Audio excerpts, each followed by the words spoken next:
예수 우리 왕이여,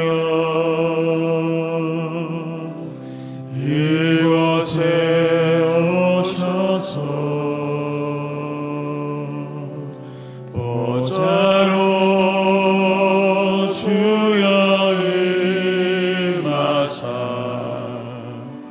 찬양을 받아 주소서.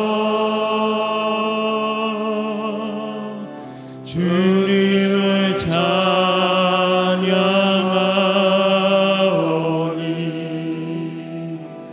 주님을 경배하오니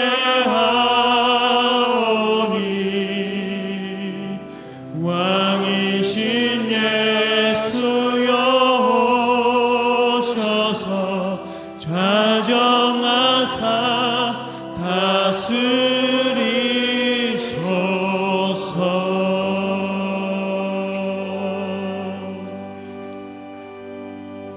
할렐루야. 큰 은혜 주실 줄 믿습니다. 우리 옆에 분들 인사하세요. 잘 나오셨습니다. 잘 나오셨습니다. 베드로 전후서는 사도 베드로가 편지한 내용을 기록한 책입니다. 그 당시에 많은 기독교인들이 박해를 받고 있었습니다. 어느 한 장소에서 편안하게 살 수 있는 게 아니고 여기에서 핍박을 하면 저쪽으로 피난 가야 되고 저쪽에서 또 핍박을 하면 다른 곳으로 또 가야 하는 안정된 생활을 하지 못하고 있는 성도들이기 때문에 그들이 받는 그 고통은 이루 말할 수 없이 컸습니다. 그래서 사도 베드로는 이 박해를 받고 있는 성도들을 위로하고 격려하기 위해서 이 편지를 쓴 것입니다. 이 편지를 쓸 때는 그 로마 황제들 가운데서도 가장 포악했던 네로 황제가 다스리고 있는 그런 때였습니다. 이때에 많은 기독교인들이 순교를 했습니다. 이때의 이야기를 영화로 만든 것이 유명한 코바데스라고 하는 그 영화, 여러분 중에 보셔서 많은 분이 아시겠습니다만은 그 영화를 보면은 이 네로 황제는 로마 도시를 볼 때 자기 마음에 들지를 않았습니다. 그래서 사람을 시켜가지고 이 로마 도시를 다 불을 질러 버렸어요. 그래서 자칭 예술가라고 하는 이 네로가 이제 새로운 그 로마의 아주 그런 도시를 건설할 계획을 하고 그렇게 불을 다 질러버린 것입니다. 갑자기 집을 잃어버리고 재산을 잃어버린 로마 도시에 사는 시민들이 아우성을 치고 원망하기 시작하니까 이것을 무마하기 위해서 예수쟁이들이 평소에 세상에 불로 심판받는다, 불로 심판받는다 하더니 예수쟁이들이 불질렀다. 이래가지고 거짓 소문을 퍼뜨림으로써 모든 그런 화가 난 시민들이 닥치는 대로 기독교인들을 잡아 죽이기 시작했어요. 그래서 그 사건으로 수만 명의 기독교인들이 순교를 하게 된 것입니다. 이 네로 황제 때에 사도 바울도 또 베드로도 다 순교를 했다고 그렇게 역사가들은 말하고 있습니다. 이렇게 큰 박해가 있음에도 불구하고 신앙의 지조를 지키면서 믿음을 지켜 나아가는 성도들은 정말 위대한 믿음의 사람들이라고 말할 수가 있을 것입니다.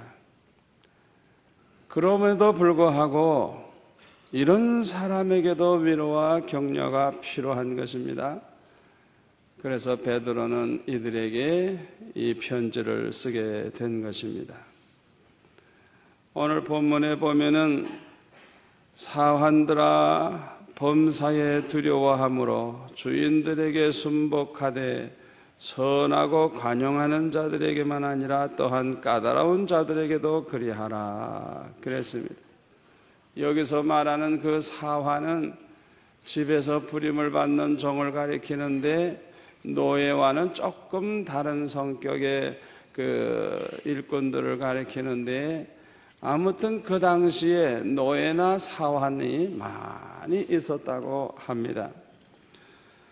그 당시에 집주인들 중에는 아주 착하고 너그러운 그런 관용이 있는 주인도 있었지만은 아주 성격이 날카롭고 매사에 까다로운 그런 주인도 많이 있었을 겁니다. 그런데 베드로는 주인이 너그럽든지 까다롭든지 그들에게 범사에 순복을 해라 그렇게 교훈을 하면서 19절에 보니까 우리가 어떻게 고난에 대한 자세를 가져야 할지 그 고난에 대한 자세를 아주 잘 설명을 해 주고 있습니다. 19절에 보면은 애매히 고난을 받아도 하나님을 생각함으로 슬픔을 참으면 이는 아름답다 그랬습니다. 우리가 당하는 고난 중에는 참 애매한 고난들이 많이 있어요. 내가 전혀 잘못한 게 아니거든요. 내가 실수한 것도 아니에요. 예를 든다고 하면 옆집에서 불이 났는데 마침내 그냥 강풍이 불어가지고 그 불이 우리 집까지 다 타버렸어요. 나는 아무 실수한 것도 없는데 옆집에 불이 우리 집까지 붙었다. 또 나는 차길을 바르게 잘 가고 있는데 웬 차가 그냥 술을 먹은 운전사가 운전을 했는지 갑자기 차가 인도에 뛰어들어가 가지고 사람을 치어서 다쳤다. 참 이런 거 보면은 애매한 고난이라고 아니할 수가 없어요. 내가 무슨 죄를 짓다가 그런 것도 아니고 내가 무슨 실수를 한 것도 아니고 이건 그냥 닥친 거예요. 어떻게 보면 억울하죠. 참으로 애매한 것입니다. 그런데 우리는 왜 그런 일이 지금 일어나야 했는지 모르니까 애매하지. 우리는 모르니까 애매하지. 하나님은 모르시는 게 없는 거예요. 하나님에게는 절대로 애매한 게 없는 거예요. 그렇기 때문에 모든 고난에는 하나님의 뜻이 있고 하나님의 의미가 있고 하나님의 섭리가 있는 것입니다. 아멘. 우리는 당장은 몰라요. 왜 이런 일이 일어나야 되는지 우리는 몰라요. 그러나 하나님에게는 애매한 게 없어요. 우리 하나님은 전지전능하신 하나님이니까 애매하지 않죠. 모든 고난에는 의미가 있는 것입니다. 뜻이 있는 거예요. 하나님의 섭리가 있는 거예요. 그렇기 때문에 애매하게 고난을 받아도 하나님을 생각함으로 그 슬픔을 참으면 아름답다. 이 헬라 원어를 보면 아주 은혜롭다. 아주 그게 은혜로운 모습이라는 것. 하나님의 뜻이 있다는 걸 알고 하나님의 섭리가 있다는 걸 알고 하나님을 사랑하는 자, 그 뜻대로 부르심을 입은 자들에게는 모든 것이 합력하여 선을 이룰 줄을 믿고 그 하나님을 생각하면서 그 슬픔을 참으면 이는 아름답다고 그렇게 베드로는 말씀하고 있습니다. 그리고 20절에 보니까 죄가 있어 매를 맞고 참으면 무슨 칭찬이 있으리요. 사실 대부분의 고난은 따지고 보면 다 죄값이에요. 알고 죄를 범했든지 모르고 죄를 범했든지 우리가 그 죄에 대한 그 보상을 그대로 받고 있는 거예요. 하나님은요, 모든 법칙이 있는데 반드시 심은 대로 거두게 하는 법칙이 있어요.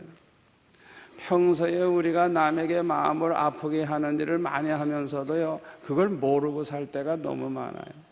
지금 내 이 말 한마디가 사람을 기쁘게도 할 수 있지만은 많은 사람의 마음을 아프게도 할 수 있는데 그걸 우리가 모르고 말을 하고 있거든요. 그러니까 자기는 몰라요. 그런데 어느 날 보니까 누가 자기 마음을 너무 아프게 하는 말을 한단 말이에요. 그래서 그것 때문에 괴로워하고 그것 때문에 슬퍼할 수 있어요. 따지고 보면 내가 심은 대로 걷고 있는 거예요. 심은 대로 거둬들이고 있는 거예요. 심은 대로 거두게 하시는 하나님의 심판의 법칙에 따라서 우리가 고난을 당하고 있는 것입니다. 그런데 사실 깊이 생각해 보면요, 죄 가운데 사는 사람에게 고난이 온다고 하는 것은 참 축복이에요.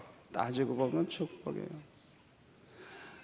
왜냐하면 아무리 죄를 범하고 죄 가운데 살아도 고난이 없다면 사람들이 얼마나 타락하겠어요. 아무리 죄를 져도 고난이라는 게 없다면 얼마나 사람들이 담대하게 죄를 범하고 얼마나 악해지겠어요. 그러니까 바르게 사는 사람에게는 축복하고 바르게 못 살고 악한 짓을 하는 자에게는 고난이 온다고 하는 것 자체가 어떻게 보면 축복이에요. 아멘. 말 안 듣는 학생들을 선생님이 계속 내버려 둬야 되겠어요? 말 안 듣는 자녀들을 부모가 계속 내버려 둬야 되겠어요? 공부도 안 하고 싸움질이나 하고 도둑질이나 하고 못된 짓을 하는 그 아이들을 그냥 내버려야 되거든요. 내버려 두는 게 그게 잘 되는 거냐? 그게 축복이냐? 이게 아니에요. 오히려 그런 아이들에게 따끔하게 매를 때려서라도 야, 너 그렇게 하면 안 돼. 너 이런 짓 하면 사람 노릇 못해. 평생 너 고생한다. 그런 짓을 하면 안 된다 하고 가르치는 거, 때려서라도 고치는 거, 그것이 축복이 아니겠어요? 이와 마찬가지로 하나님께서도 죄 가운데 사는 인생들에게 고난을 주시는 거예요. 그게 유익한 것이기 때문에. 죄를 범하면서 사는 인간들에게 고난을 주시는 것은 어떻게 보면 축복이에요. 그래서 베드로전서 4장에 보니까 육체의 고난을 받은 자가 죄를 그쳤음이니 그 후로는 다시 사람의 정욕을 쫓지 않고 오직 하나님의 뜻을 쫓아 육체의 남은 때를 살게 하려 함이라. 너희가 음란과 정욕과 술취함과 방탕과 연락과 무법한 우상 숭배를 하여 이방인의 뜻을 쫓아 행한 것이 지나간 때가 족하도다. 육체의 고난을 받은 자가 죄를 그쳤음이니, 왜 하나님께서 육체의 고난을 주시느냐? 죄를 그치게 하기 위해서. 그리고 이제 남은 여생은 하나님의 좀 뜻대로 살라고, 사람의 정욕을 쫓아서 살기만 하지 말고 이제는 좀 하나님의 뜻을 쫓아 살고, 과거에 그만큼 죄 졌으면 되지 않느냐? 그만큼 죄 졌으면 이제 족하니까 이제 남은 때는 그렇게 살지 말라. 그런 목적으로 하나님이 고난을 주시는 것입니다. 그러나 아무튼 죄를 범함으로 매를 맞는다고 하는 것은 칭찬 들을 일은 아니죠. 그렇죠? 어떻게 보면 부끄러운 고난이라고 할 수가 있습니다. 어떤 목사님은요, 사람들이 겪는 고난의 99%는 다 우리 자신의 실수와 허물로 인한 것이라고 그렇게 말을 했어요. 우리가 말씀대로 살지 않기 때문에, 우리가 욕심에 눈이 어두워져서 욕심 따라 살기 때문에, 또 우리가 잘못해서 그래서 고난을 당한다고 그렇게 말을 했습니다.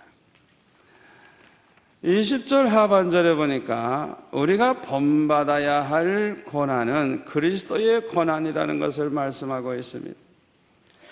그리스도의 고난은 죄가 있어서 받게 된 고난이 아니라 그랬어요.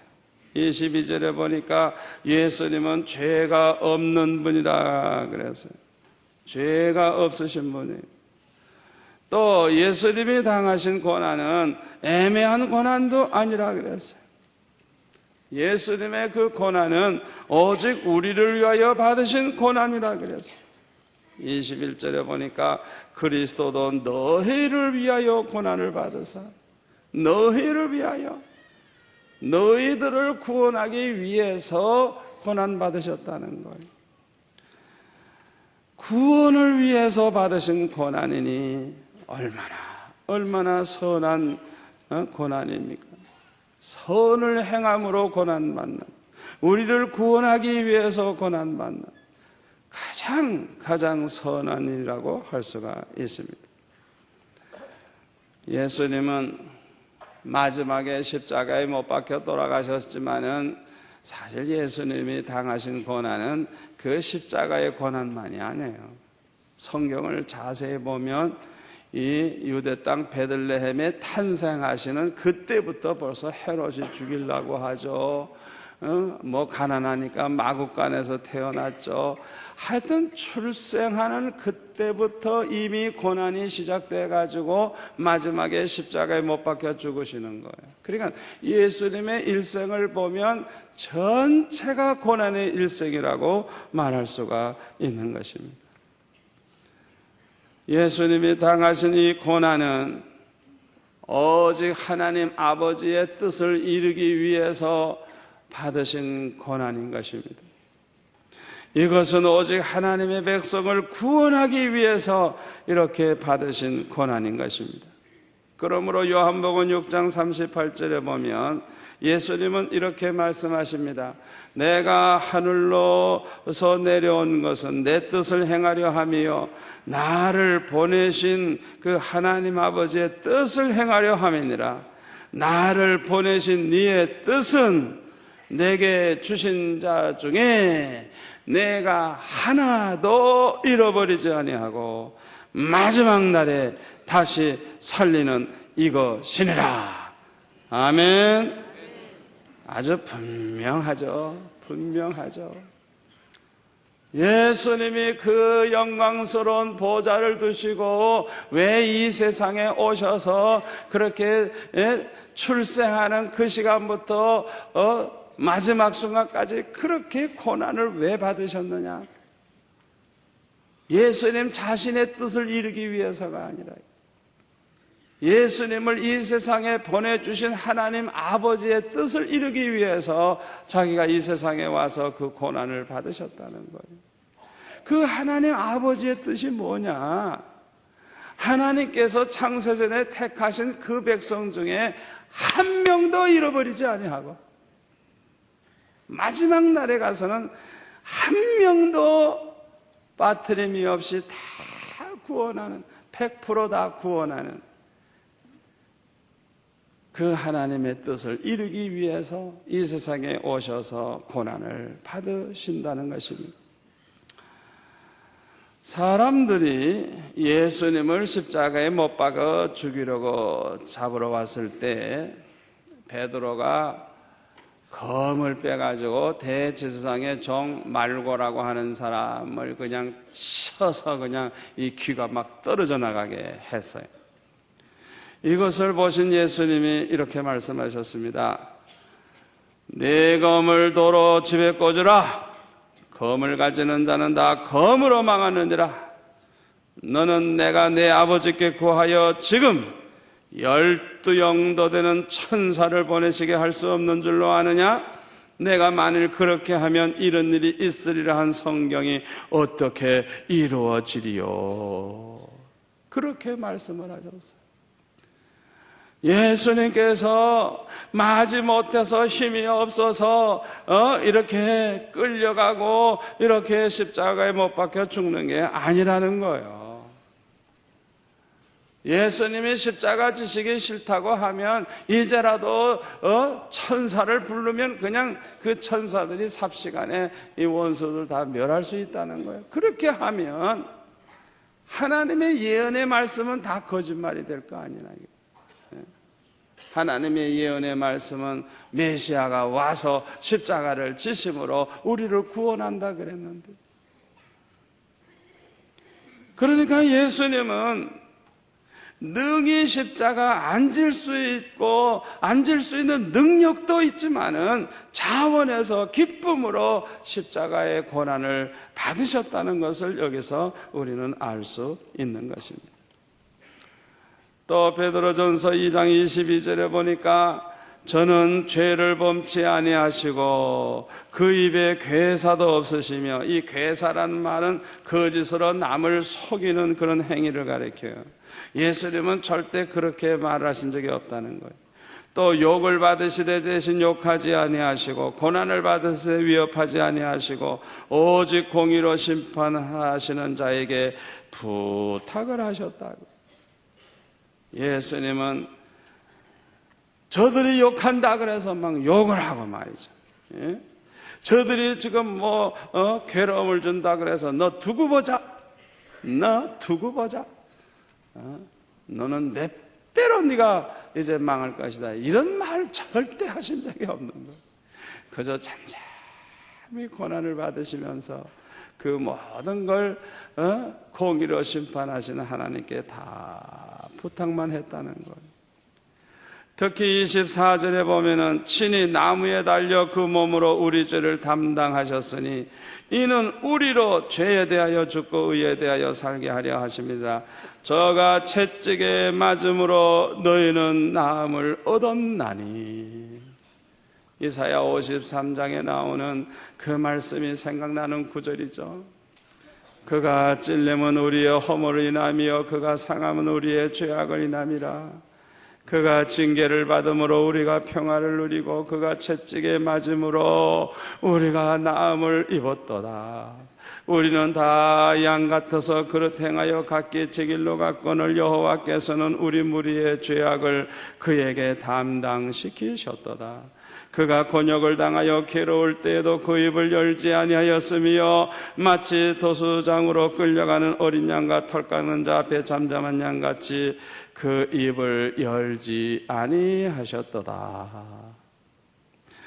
우리의 주님이 그 십자가에 못 박히시기까지 그 고난받는 모습을 700년 전에 이사야 선지자는 마치 환상으로 그냥 구체적으로 보듯이 그렇게 그걸 기록을 하고 예언을 했어요. 예수님은 저와 여러분의 죄악을 담당하기 위하여 묵묵히 고난을 당하신 것입니다. 위대한 사랑은 위대한 희생을 통하여 이루어지는 줄로 믿습니다. 여기에서 우리는 예수님의 사랑의 극치를 볼 수 있는 거예요. 요한 1서를 보면 사도 요한은 이렇게 말합니다. 사랑하는 자들아 우리가 서로 사랑하자. 사랑은 하나님께 속한 것이니 사랑하는 자마다 하나님께로 나서 하나님을 알고 사랑하지 아니하는 자는 하나님을 알지 못하나니 이는 하나님은 사랑이심이라. 하나님의 사랑이 우리에게 이렇게 나타난 바 되었으니 하나님이 자기의 독생자를 세상에 보내심은 저로 말미암아 우리를 살리려 하심이니라. 사랑은 여기 있으니 우리가 하나님을 사랑한 것이 아니 오직 하나님이 우리를 사랑하사 우리 죄를 위하여 화목제로 그 아들을 보내셨음이니라. 사랑하는 자들아 하나님이 이같이 우리를 사랑하셨은즉 우리도 서로 사랑하는 것이 마땅하도다.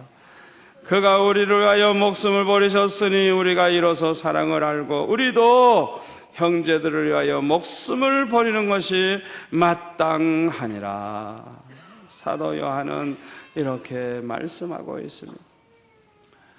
그러므로 사도 베드로는 오직 선을 행함으로 고난을 받고 참으면 이것은 하나님 앞에 아름답다고 하면서 이를 위하여 너희가 부르심을 입었다, 그렇게 말씀을 했어요. 다시 말하면 그리스도께서 보여주신 그 고난의 본을 보고 그 자취를 따라오게 하기 위해서 너희들을 부르셨다, 그렇게 베드로는 말씀하고 있는 것입니다. 사랑하는 성도 여러분, 저와 여러분이 이 세상 사는 동안에 범죄함으로 고난당할 때도 없지 않아 있을 거예요. 그건 부끄러운 고난이에요. 또 애매한 고난을 받을 때도 있을 거예요. 우리가 몰라서 애매하지만은 하나님은 모르지 않아요. 반드시 하나님의 뜻이 있고 섭리가 있다는 걸 알고 우리가 그저 잘 참아야 돼요. 우리가 받아야 할 고난은 예수님이 본을 보여주신 그 모습을 따라서 우리도 선을 행함으로 받는 그 아름다운, 그 귀한 고난의 발자취를 우리가 따라가야 한다는 것입니다. 제가 얼마 전에 태국에 가서 태국 목사님들을 모아놓고 한 주간 수양회를 인도한 적이 있습니다만, 제가 가서 좀 얘기 들어보니까 저한테 와서 공부한 사람들 외에도 선교사들이 세운 교회들이 있기 때문에 한 2,000교회 정도 된다 그래요. 그런데 태국의 기독교 역사가 200년이고 교회가 한 2,000교회지만은 이 목사가 있는 교회는 반도 안 된다 그래요. 그리고 다 비어 있는 거예요. 얼마나 한심해요. 200년 됐어요. 아니 그러면 지나간 200년 동안 뭐 했길래 아니 그렇게도 교회가 적고 그것마저도 교역자도 없는 교회냐 이거예요. 왜 이렇게 부흥이 안 됐느냐 이게. 박해가 있어서 그러냐 이게. 아니에요. 박해가 없어요. 그 나라는 박해 안 해요. 박해가 없어요.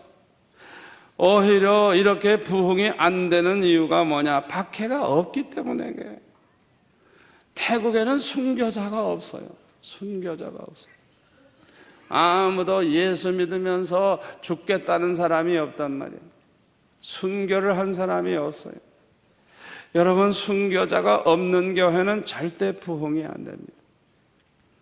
오늘날 일본 교회도 부흥이 안 되는 이유는 무엇인 줄 압니까? 순교자가 없기 때문에 그래요.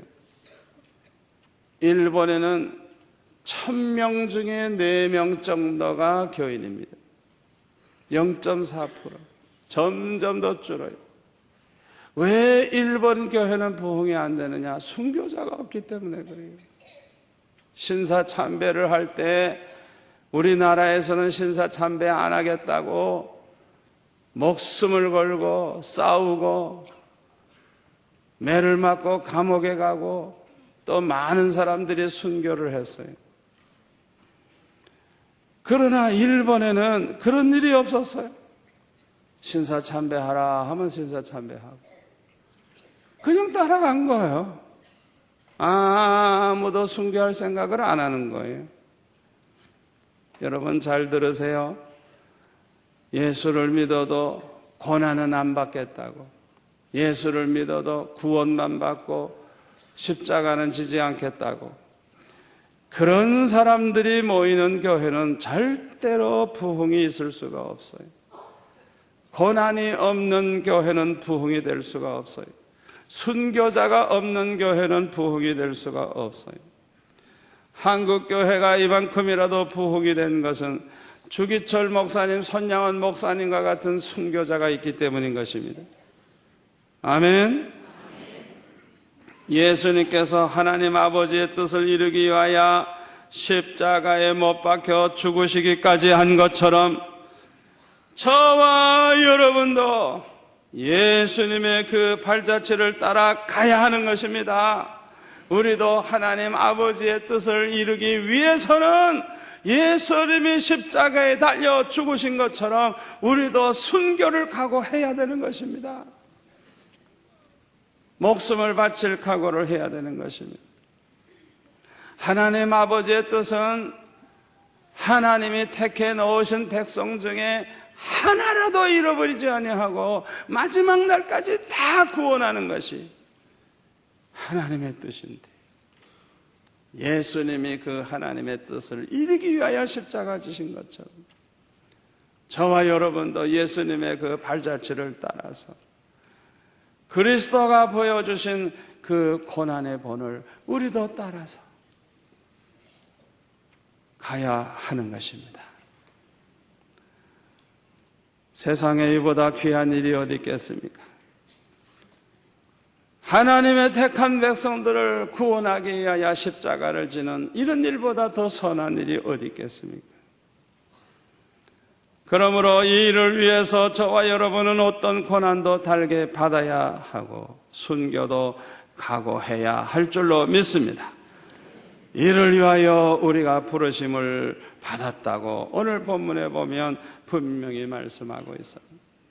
그런데 성경에 보니까요, 복음을 전하는 사람들이 복음을 전하다가 감옥에 가기도 하고 매를 맞기도 했는데요, 성경에 보면 그들이 다 기뻐했다 그랬어요. 기뻐했다.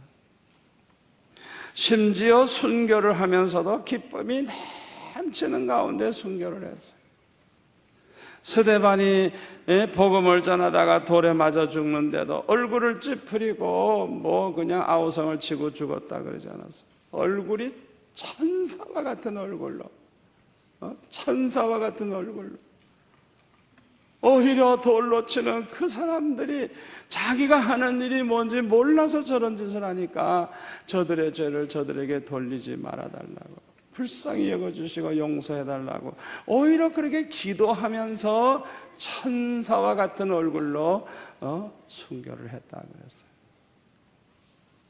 어떻게 이런 일이 있을 수가 있습니까? 돌에 맞아 죽으면서 어떻게 그렇게 기쁠 수가 있을까? 장차받을 영광을 생각하고 그리했을까요?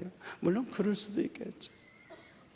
그러나 그보다도 더 중요한 것은 주님과 복음을 위해서 고난을 당할 때, 주님과 복음을 위해서 고난당하는 그 사람들에게 주님이 주시는 위로와 평강이 너무나도 크고 너무나도 좋았기 때문에 아픔보다도 주님이 주시는 그 위로와 평강이 너무너무 좋아서 기쁨이 넘치는 가운데서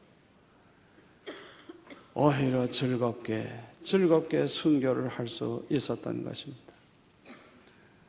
매를 맞아도 매 맞는 아픔보다도 주님이 주시는 그 위로와 평강이 너무 크기 때문에, 내가 순교할 때의 아픔보다도 주님이 주시는 위로와 평강이 너무너무 크고 너무 좋기 때문에 아무도 얼굴 찌푸리고 죽거나 고난받은 사람이 없어요.